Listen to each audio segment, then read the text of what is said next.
گزشتہ جمعۃ المبارک میں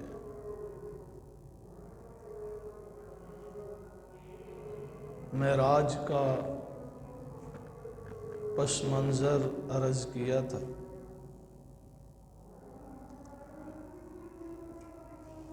اسی سلسلے میں دوسرا سوال یہ ہے کہ معراج کیسے ہو؟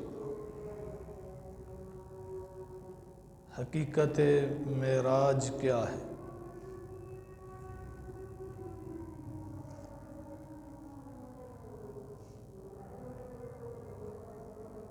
سفر معراج کے حوالے سے نبی مکرم صلی اللہ علیہ وسلم کی احادیث مبارکہ بڑی تفصیل اور وضاحت کے ساتھ موجود ہے۔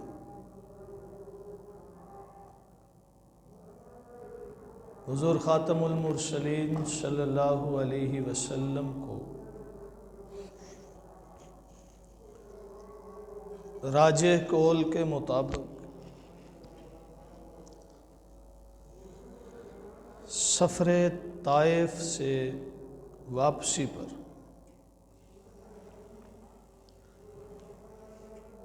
نبوت کے 11ویں سال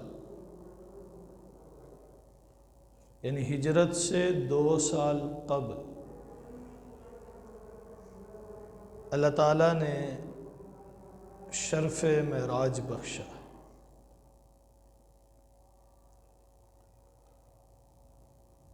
نبی مکرم صلی اللہ علیہ وسلم فرماتے ہیں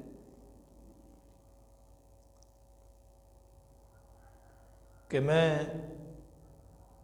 ام ہانی کے گھر محو استراحت تھا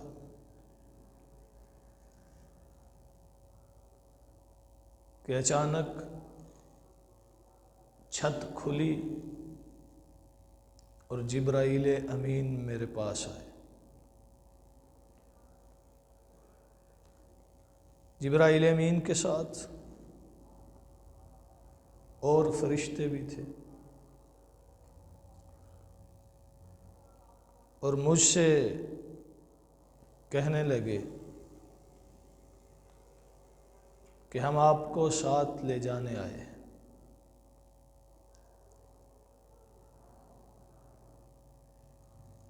ام ہانی کے گھر سے مجھے لیا اور حتیم میں آ گیا۔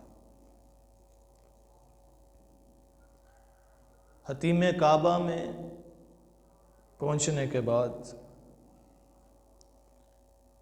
جبرائیل کہنے لگے اللہ کے رسول صلی اللہ علیہ وسلم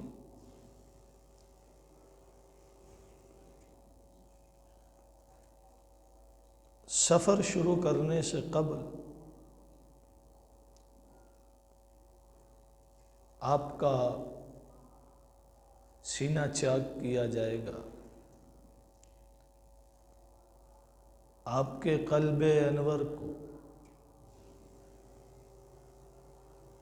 وہ قوت اور طاقت بخشی جائے گی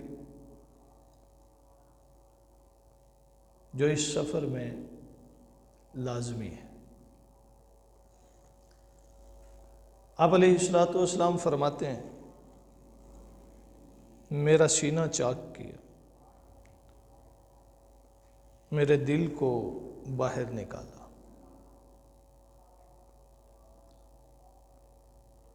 اور اس میں سے خون کا ایک لوتھڑا نکال کر باہر پھینکا،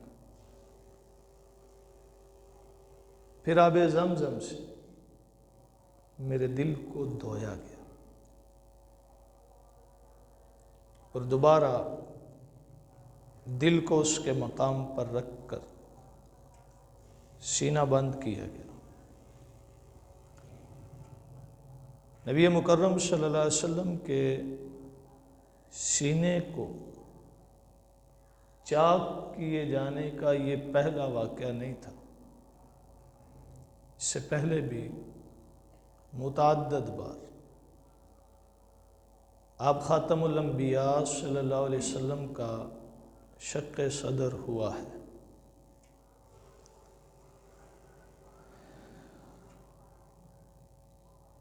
حضرت انس بن مالک رضی اللہ تعالی عنہ بیان کرتے ہیں،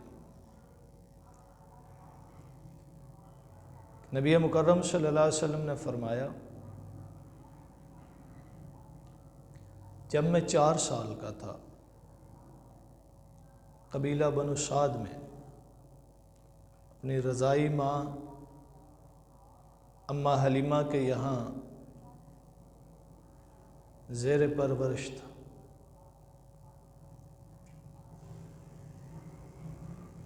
میں دن میں اپنے رضائی بہن بھائیوں کے ساتھ بکریاں چرانے نکل جاتا تھا۔ ایک دن ایسا ہوا کہ میں ایک جگہ بیٹھا ہوا تھا اور 2 آدمی میرے پاس آئے۔ 4 سال کا بچہ کتنا ہوتا ہے؟ انہوں نے مجھے لٹا کر کے سیدھا میرا سینہ چاک کیا، میرے دل کو وہاں سے نکالا اور اسے صاف کرنے کے بعد اسے دوبارہ اسی جگہ پر رکھ دیا۔ فرماتے ہیں کہ یہ منظر دیکھ کر میرے رضائی بہن بھائی دوڑے ہوئے گھر گئے، اماں حلیمہ کو جا کے بتایا کہ ہمارے بھائی محمد کو کسی نے لٹا کر کے اس کے سینے کو چیر دیا ہے۔ میری ماں دوڑتی ہوئی آئی، جب میرے پاس پہنچی، دیکھا کہ میں اطمینان سے بیٹھا ہوا ہوں، تو مجھ سے پوچھنے لگی کیا ہوا تھا۔ میں نے سارا واقعہ ان کو بتا دیا۔ وہ بڑی پریشان تھی۔ پھر اس کے چند دن بعد مجھے لے کر مکہ چھوڑ گئیں۔ چاہتی نہیں تھیں کہ میں واپس مکہ جاؤں، لیکن اس واقعے نے انہیں خوف زدہ کر دیا تھا۔ پھر فرماتے ہیں کہ حضور نبی مکرم صلی اللہ علیہ وسلم کا فرمان ہے کہ جب میں 10 سال کا تھا، تب بھی 2 فرشتے میرے پاس آئے اور ایک دوسرے سے کہنے لگا یہی ہے؟ اس نے کہا ہاں یہی ہے۔ انہوں نے مجھے پکڑا اور تب بھی میرا سینہ چاک کیا، اور ایسے ہی دل کی صفائی کرنے کے بعد اسے زمزم سے دھونے کے بعد اس کی جگہ پر رکھ دیا۔ تیسری مرتبہ جب مجھے نبوت سے سرفراز کیا گیا، عمر میری 40 سال تھی، تب میرا شق صدر ہوا، اور چوتھی مرتبہ معراج کی رات۔ اب یہاں ایک سوال ہوتا ہے کہ نبی مکرم صلی اللہ علیہ وسلم کے سینہ مبارک کو شق کیوں کیا گیا، چیرا کیوں گیا؟ دل کو نکال کر اس میں سے کیا نکالا، پھینکا، اور دل کو کیوں دھویا گیا؟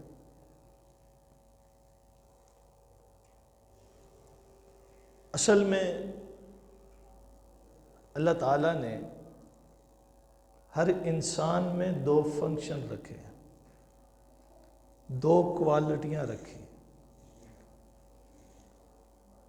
ایک اچھائی کی اور ایک برائی کی۔ انہی انسان کے دل میں نیگیٹو کوالٹی بھی ہے اور پوزیٹیو کوالٹی بھی ہے، اور یہی انسان کی خاصیت ہے، یہی انسان کا کمال ہے کہ اس کے یہاں جذبہ اطاعت بھی ہے اور جذبہ نافرمانی بھی۔ پھر انسان کو دونوں کے متعلق خود مختار رکھا ہے کہ یہ چاہے تو اطاعت کی صفات اپنائے، چاہے تو نافرمانی کی صفات اپنائے، چاہے تو رحمان کی طرف بڑھے، چاہے تو شیطان کی طرف بڑھے۔ یہ اختیار انسان کو دیا ہے۔ ان ساتھ دونوں اختیارات کے نفع اور نقصان پر بھی روشنی ڈالی گئی۔ قرآن مقدس یہی بتاتا ہے کہ شیطان تمہارا کھلا دشمن ہے، اس کی باتوں میں نہ آؤ، شیطنت کے راستے پر نہ چلو، رحمان جو چاہتا ہے وہ کرو، اس کے احکامات کو تسلیم کرو، اس کی پیروی کرو۔ منفی اعمال کی نشاندہی بھی کی اور مثبت اعمال کی نشاندہی بھی کی، وضاحت بھی کر دی، سمجھا بھی دیا۔ کیوں؟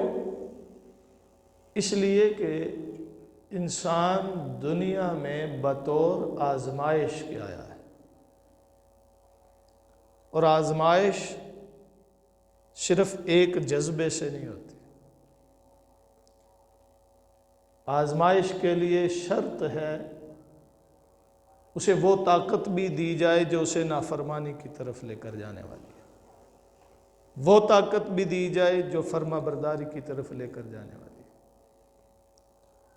تاکہ یہ آزمائش میں کامیابی اور ناکامی دونوں پہلوؤں کو دیکھے، پرکھے، جانچے اور اس کے بعد کسی ایک کا انتخاب کرے۔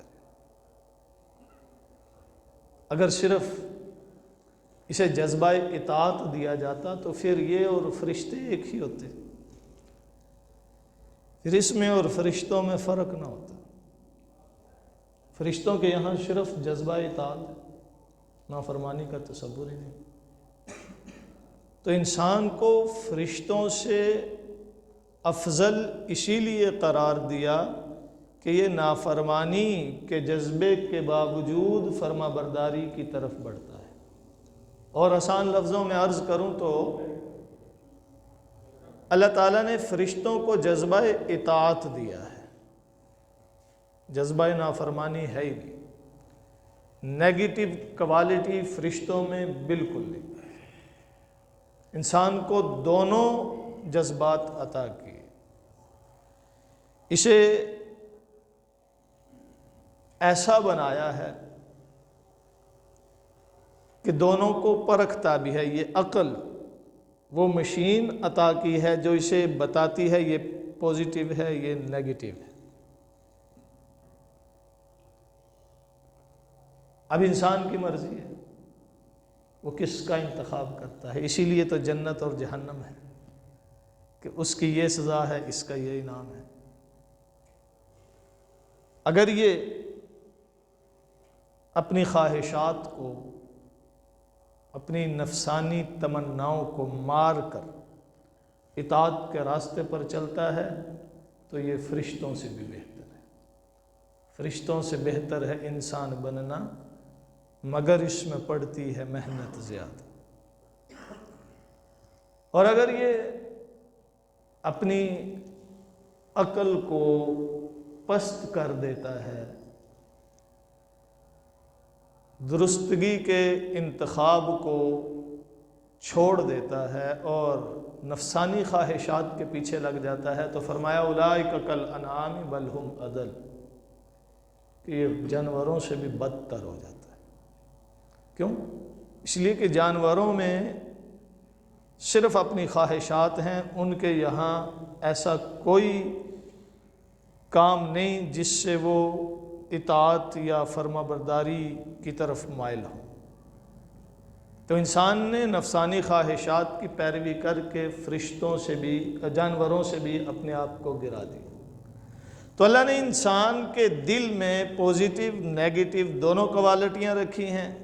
اب نبی مکرم صلی اللہ علیہ وسلم کے دل کی صفائی اس لیے ہو رہی ہے کہ یہاں سے وہ جو نیگیٹو کوالٹیاں ہیں، وہ جو نیگیٹو جراثیم ہیں، وائرس ہے، اسے ختم کر دیا جائے کہ اس دل پر شیطان کا اثر نہ ہو، شیطان کی کال نہ مل سکے، شیطان کا کنیکشن یہاں قائم نہ ہو سکے۔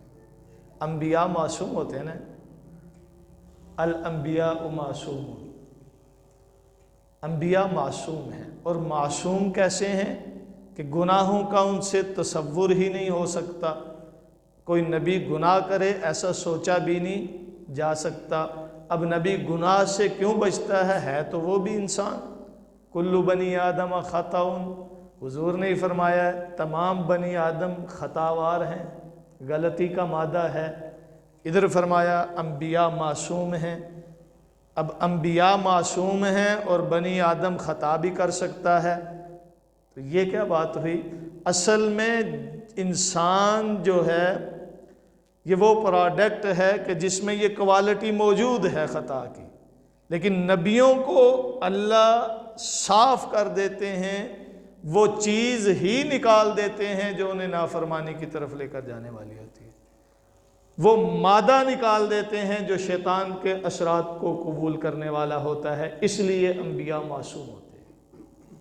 تو انبیاء کے دلوں کو اللہ صاف کرتے ہیں۔ نبی مکرم صلی اللہ علیہ وسلم کے دل کو صاف کیا، نکال دیا گیا وہ مادہ جو نیگیٹو تھا، نکال دیے گئے وہ اثرات جو شیطانیت کی طرف مائل ہونے والے تھے، اب معصوم ہو گئے۔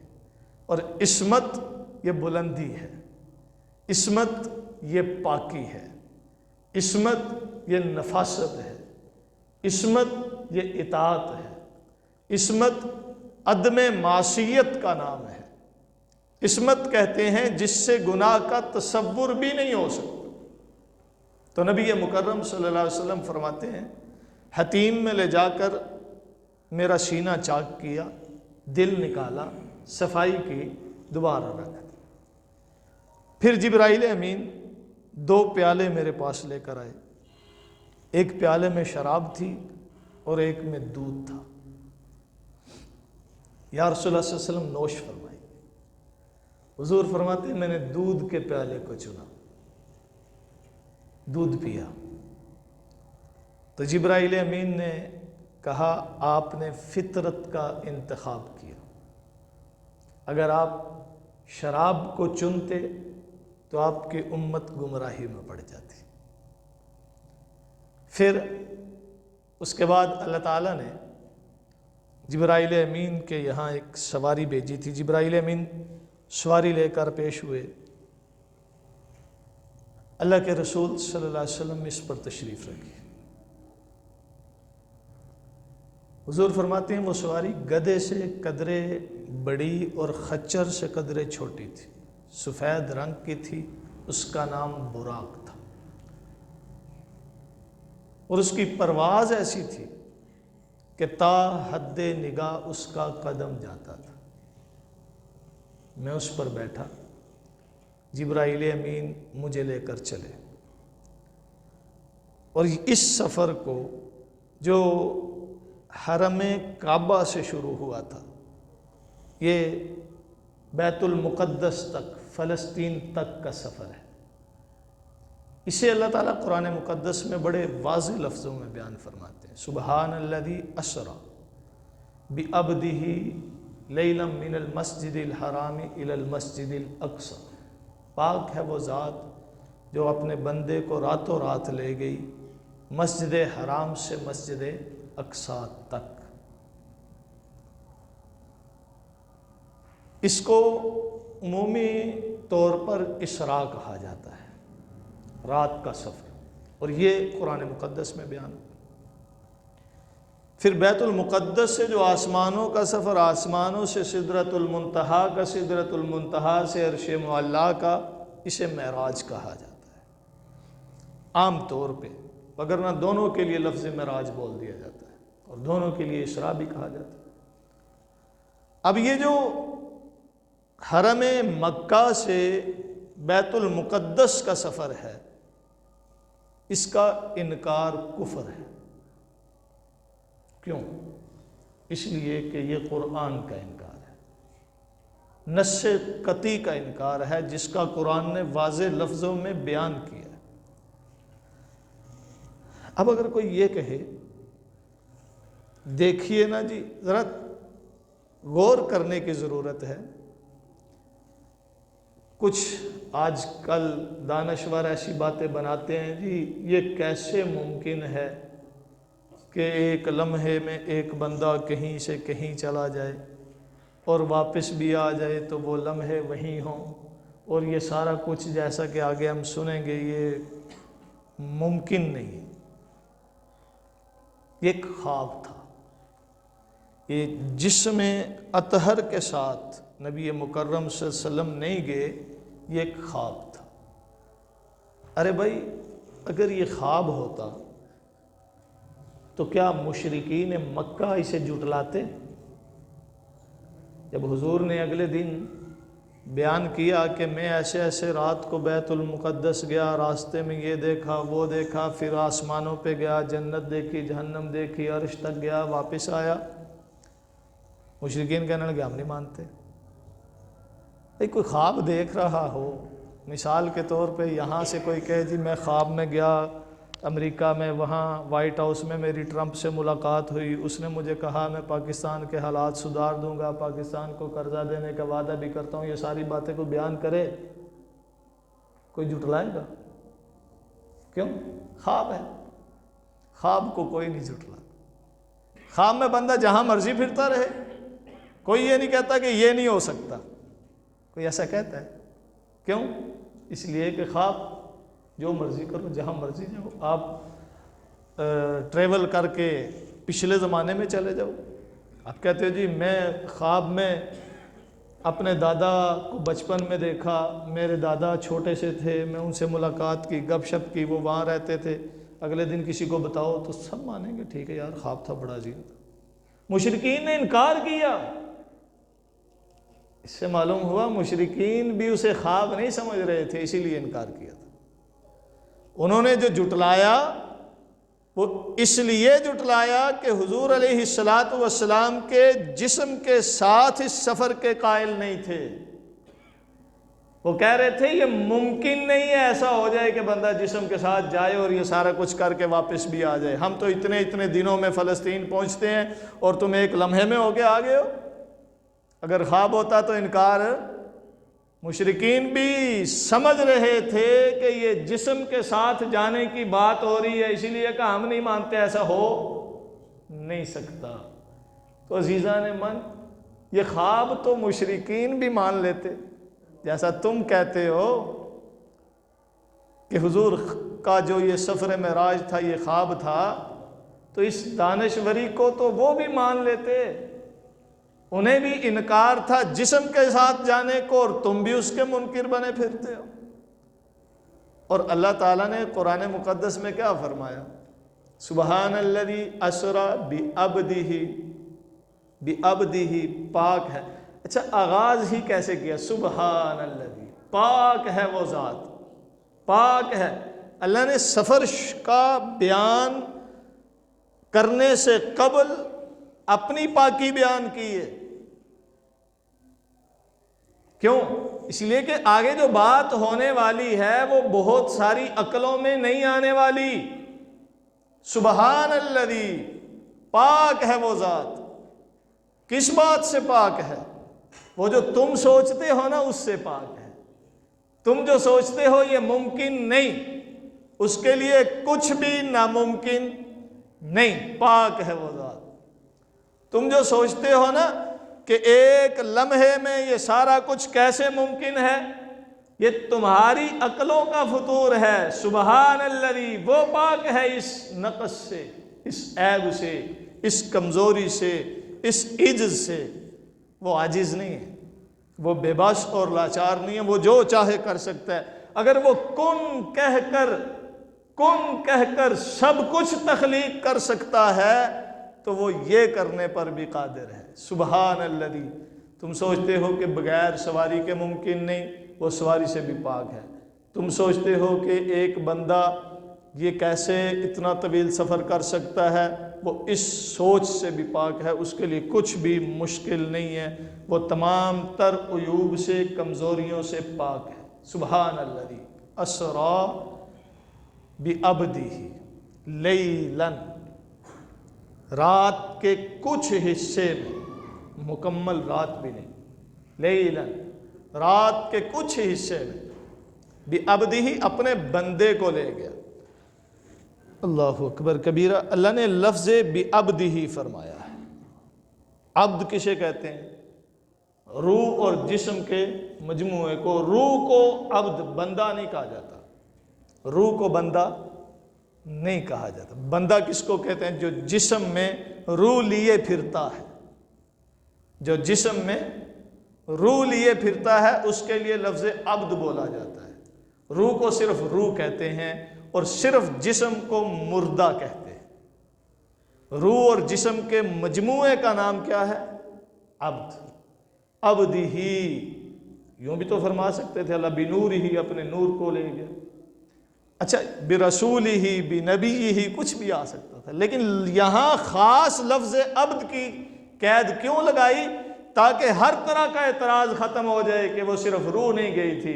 رسول کہتے تو شاید کوئی کہہ سکتا کہ منصب رسالت کے پیش نظر صرف روحانی سفر تھا، نہیں، یہ جسمانی ہے۔ بعبدہ، اپنے بندے کو لے گیا۔ لیلا من المسجد الحرام الی المسجد الاقصی، مسجد حرام سے مسجد اقصی تک۔ حضور فرماتے ہیں جب مسجد حرام سے نکلے تو راستے میں مختلف مشاہدات ہوئے۔ ایک جگہ میں نے دیکھا ایک بوڑھی عورت مجھے بلا رہی ہے، جبرائیل امین فرماتے ہیں چلتے جائیں۔ کچھ آگے بڑھے، ایسے ہی کچھ اور لوگ بلا رہے تھے، جبرائیل فرماتے ہیں بڑھتے جائیں۔ پھر کچھ آگے گئے تو ایک جگہ پر کچھ ضعیف العمر لوگ بیٹھے تھے، انہوں نے سلام کیا، جبرائیل نے فرمایا اللہ کے رسول آپ انہیں جواب دیجئے۔ حضور فرماتے ہیں میں نے ان کے سلام کا جواب دیا۔ پھر آگے بڑھے، جب بیت المقدس پہنچے میں نے پوچھا جبرائیل وہ کون تھے جنہوں نے راستے میں مجھے سلام کیا تھا؟ تو جبرائیل امین نے وضاحت کی کہ اللہ کے رسول وہ جو بڑھیا تھی نا، وہ دنیا تھی۔ شیطان بڑھیا کی صورت میں آپ کو دنیا کی لالچ دینا چاہتا تھا، آپ نے اسے نظر انداز کیا۔ وہ جو لوگ تھے راستے میں وہ دنیا کی خواہشات تھیں جو آپ کو اپنی طرف بلا رہی تھیں، آپ نے انہیں بھی نظر انداز کیا۔ اور جو آخر میں کچھ ضعیف لوگ ملے تھے آپ کو، وہ انبیاء تھے، آپ نے ان کے سلام کا جواب دیا تھا۔ پھر مجھے بیت المقدس پہنچنے سے قبل ایک دو جگہ پر جبرائیل نے فرمایا کہ اللہ کے رسول یہاں نماز پڑھیے، پھر کچھ آگے جا کر یہاں نماز پڑھیے، پھر یہاں نماز پڑھیے۔ میں نے پوچھا وہ کون سی جگہ تھی؟ تو جبرائیل نے بتایا کہ جہاں آپ نے پہلے نماز پڑھی تھی وہ طور سینا تھا، جہاں اللہ تعالیٰ موسیٰ سے ہم کلام ہوتے تھے۔ جہاں دوسری جگہ نماز پڑھی تھی وہ بیت اللحم تھا، جہاں عیسیٰ علیہ السلام کی ولادت ہوئی تھی۔ پھر بیت المقدس کے باہر ایک کھونٹے پر، قلعہ جس پر ہم جانور باندھتے ہیں، کھونٹے پر میری سواری کو باندھا گیا اور بتایا گیا یہ وہ کھونٹا ہے جہاں تمام انبیاء نے اپنی سواری باندھی تھی۔ پھر جبرائیل امین مجھے لے کر مسجد اقصیٰ میں گئے تو وہاں صفیں بنی ہوئی تھیں۔ جبرائیل نے مجھے بازو سے پکڑ کر آگے مصلی پر کھڑا کیا، میں نے 2 رکعت نماز وہاں پڑھائی۔ مجھے بتایا گیا کہ آپ کے پیچھے تمام انبیاء نے 2 رکعت نماز پڑھی۔ تو یہ تھے امام الانبیاء۔ اب عموماً ہم لفظ بولتے ہیں نا امام الانبیاء، حضور نبی مکرم صلی اللہ علیہ وسلم کی یہ صفت ہے، صفاتی نام بھی کہہ سکتے ہیں، نبیوں کے امام۔ اب امام تو وہ ہوتا ہے نا جو پہلے ہو، امام وہ ہوتا ہے جو آگے ہو۔ ادھر ہم کہتے ہیں خاتم الانبیاء، حضور آخری نبی ہیں، اور آخر میں آنے والا پہلوں کی امامت کیسے کروا سکتا ہے؟ تو یہاں اس کا اثبات بھی ہو گیا، عملی طور پر ثابت ہو گیا۔ وگرنہ دوسری صورت یہ ہے کہ جتنے بھی انبیاء ہیں حقیقت میں ان تمام انبیاء کو عالم ارواح میں یہ باور کروایا گیا تھا کہ جو آخری رسول ہے نا، جب وہ آ جائے، اگر تمہارے ہوتے ہوئے آ جائے، لَتُؤْمِنُنَّ بِهِ وَلَتَنْصُرُنَّهُ، تم اس پر ایمان لاؤ گے۔ عالم ارواح میں بڑے معاہدے ہوئے ہیں، ایک معاہدہ الست بھی ہے، ہم نے بھی اللہ سے عالم ارواح میں معاہدہ کیا ہوا ہے، ایک قول و قرار کیا ہوا ہے، اس پر پھر عرض کروں گا۔ تو ایک معاہدہ انبیاء کا تھا، ایک عالم ارواح میں جلسہ خاص ہوا تھا جس میں صرف نبیوں کی روحیں تھیں، اور انہیں بتایا گیا تھا کہ یہ ہے تم سب کا پیشوا۔ اس لیے اگرچہ آمد کے اعتبار سے، وجود کے اعتبار سے نبی مکرم صلی اللہ علیہ وسلم سب سے آخر میں ہیں، لیکن تخلیق کے اعتبار سے، مرتبے کے اعتبار سے خاتم الانبیاء صلی اللہ علیہ وسلم سب سے پہلے ہیں۔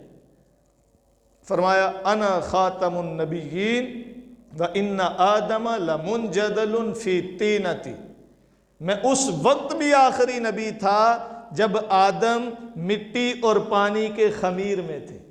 آدم کا بھی پتلا نہیں بنا تھا، سانچا نہیں بنا تھا، آدم کو تخلیق نہیں کیا گیا تھا، ابھی گارا تیار ہو رہا تھا، میں تب بھی آخری نبی تھا۔ اور ایک حدیث میں آتا ہے، حضور علیہ السلام نے فرمایا ان اللہ قرأ طٰہٰ و یاسین، طویل حدیث ہے کہ اللہ تعالیٰ نے سورت یاسین اور سورت طٰہٰ کی تلاوت کی زمین و آسمان کی تخلیق سے 50,000 سال پہلے۔ زمین نہیں بنی تھی، آسمان نہیں بنا تھا، کچھ بھی نہیں بنا تھا، تب اللہ نے سورت طٰہٰ اور سورت یاسین پڑھی تھی۔ اب توجہ کرنا، اللہ فرماتے ہیں سورت یاسین میں کہ یاسین والقرآن الحکیم انک لمن المرسلین طٰہٰ ما انزلنا علیک القرآن لتشقیٰ۔ میں ایک بات عرض کر کے بات کو سمیٹتا ہوں۔ اللہ نے فرمایا یاسین والقرآن الحکیم انک لمن المرسلین، بے شک تو رسولوں میں سے ہے، اور طٰہٰ ما انزلنا علیک القرآن لتشقیٰ، ہم نے تجھ پر قرآن اس لیے نہیں اتارا کہ تم مشقت میں پڑ جائے۔ یہ اللہ نے کب پڑھا؟ زمین اور آسمان کی تخلیق سے 50,000 سال پہلے۔ اب ہم یہ بھی پڑھتے ہیں قرآن میں ذالک الکتاب لا ریب فیہ، یہ وہ کتاب ہے جس میں کوئی شک۔ اب شک کی تمام گریں پھینک دیں، شک کے تمام فلسفے ختم کر دیں، اس لیے کہ اللہ نے شروع میں فرما دیا ذالک الکتاب لا ریب فیہ۔ اب آئیے، یہ جو مخاطب ہوتا ہے نا، مخاطب سامنے بیٹھا ہوا شخص مخاطب کہلاتا ہے، بولنے والا مخاطب۔ یہ اسم فاعل اور اسم مفعول کا فرق عموماً ملحوظ نہیں رکھا جاتا۔ ہم کہتے ہیں میں آپ سے مخاطب ہوں، مخاطب سامنے کو کہتے ہیں، سننے والے، اور بولنے والے کو مخاطب کہتے ہیں۔ تو اللہ تعالیٰ نے مخاطب کا صیغہ لایا ہے، جس کے لیے ہم بولتے ہیں تو، تم، تمہارا۔ یہ لفظ کب بولتے ہیں؟ جب کوئی سامنے ہوتا ہے۔ یو، یور انگریزی میں کہتے ہیں، عربی میں آتا ہے کا، کما، کم۔ یہ ضمیر تب لائی جاتی ہے جب کوئی سامنے ہوتا ہے، جب کوئی سامنے ہوتا ہے۔ انکا، بے شک تو، 50,000 سال قبل زمین و آسمان کی تخلیق کے۔ اللہ یہ کسے فرما رہے ہیں کہ بے شک تو؟ سامنے کوئی تھا تو فرمایا نا، سامنے کوئی تھا تو یہ فرمایا انکا لمن المرسلین، اور طٰہٰ ما انزلنا علیک القرآن، علیکا میں کافر مخاطب کی ضمیر لائی۔ معلوم ہوا کہ جب زمین نہیں بنی تھی، اس کا مطلب پھر یہاں جنات بھی نہیں تھے، یہاں مخلوقات بھی نہیں تھی، کچھ بھی نہیں تھا، آسمان نہیں بنا تھا، مخلوقات نہیں تھی، یہ کچھ بھی نہیں تھا، تب بھی اللہ تعالیٰ اپنے محبوب کو سامنے بٹھا کر تکلم کیا کرتے تھے، بات کیا کرتے تھے، تو اللہ نے سب سے پہلے حضور کو تخلیق کیا ہے۔ اس اعتبار سے بھی آپ امام الانبیاء ہے۔ قاسم العلوم والخیرات، منبع فیوز و برکات، مولانا قاسم نانوتوی رحمۃ اللہ تعالی علیہ نے کیا خوب فرمایا، سب سے پہلے مشیت کے انوار سے نقش روح محمد بنایا گیا، پھر اسی نقش سے مانگ کر روشنی بزم کون و مکان کو سجایا گیا۔ اللہ تعالیٰ نے اپنے محبوب کو، اپنے رسول کو سب سے پہلے تخلیق کیا اور پھر تمام مخلوقات کو تخلیق کیا، اور وجود کے اعتبار سے اگرچہ حضور انبیاء میں سب سے آخر ہیں، لیکن تخلیق کے اعتبار سے حضور نبی مکرم صلی اللہ علیہ وسلم سب سے پہلے ہیں۔ تو یہاں فرماتے ہیں نبی مکرم صلی اللہ علیہ وسلم بیت المقدس میں پہنچے تو میں نے انبیاء کو نماز پڑھائی، اور اس کے بعد آسمانوں کا سفر شروع ہوا، اس پر آئندہ عرض کریں گے۔ اللہ تعالیٰ سمجھنے کی توفیق بخش۔